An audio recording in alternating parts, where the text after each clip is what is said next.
ഒരു കാലത്ത് കരുത്തരായ തദ്ദേശീയ ഗോത്രവർഗക്കാരുടെയും ഭയമില്ലാത്ത നാഗാ പോരാളികളുടെയും നാടായിരുന്നു നാഗാലാൻഡ്. എന്നാൽ ഇന്ന് ഇവിടുത്തെ ജനസംഖ്യയുടെ ഏകദേശം 88% ക്രൈസ്തവരാണ്. കേവലം ഒരു നൂറ്റാണ്ടിനുള്ളിൽ ഈ ഗോത്രവർഗ പോരാളി പ്രദേശം ഏഷ്യയിലെ തന്നെ ഏറ്റവും വലിയ മതപരിവർത്തനങ്ങളിൽ ഒന്നിന് എങ്ങനെ സാക്ഷ്യം വഹിച്ചു? ഈ കഥ തുടങ്ങുന്നത് 1872-ലാണ്. പള്ളികളിലൂടെയോ ബൈബിളിലൂടെയോ അല്ല, മറിച്ച് സാംസ്കാരികമായ പൊരുത്തപ്പെടലുകളിലൂടെയാണ്.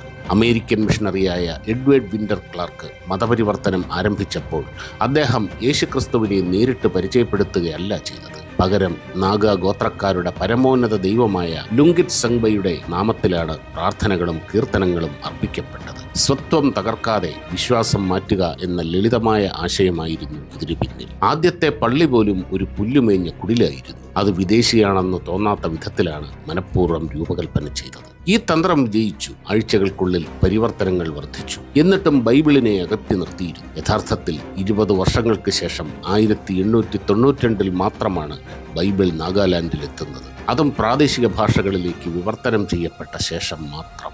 അതുവരെ വിദേശ മിഷണറിമാരെക്കാൾ പ്രാദേശിക ഇടനിലക്കാരിലൂടെയാണ് ക്രൈസ്തവ മതം പ്രചരിച്ചത്.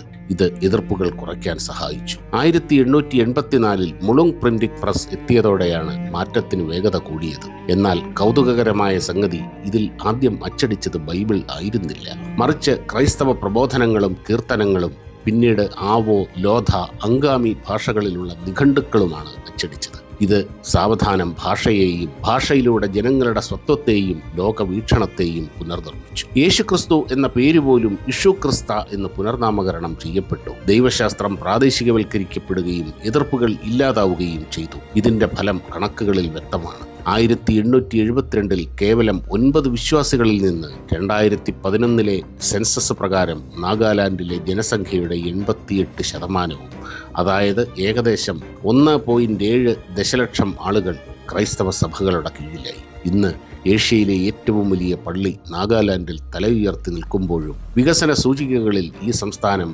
ഇപ്പോഴും പിന്നിലാണെന്നത് ഒരു വൈരുദ്ധ്യമായി അവശേഷിക്കുന്നു. ഗോത്രക്കുന്നുകളിൽ നിന്ന് സംഘടിത മതത്തിലേക്കുള്ള ഈ മാറ്റം പെട്ടെന്നുണ്ടായതല്ല. അത് തന്ത്രപരവും ക്രമാനുഗതവും സാംസ്കാരികമായി ആഴ്ന്നിറങ്ങിയതുമായിരുന്നു.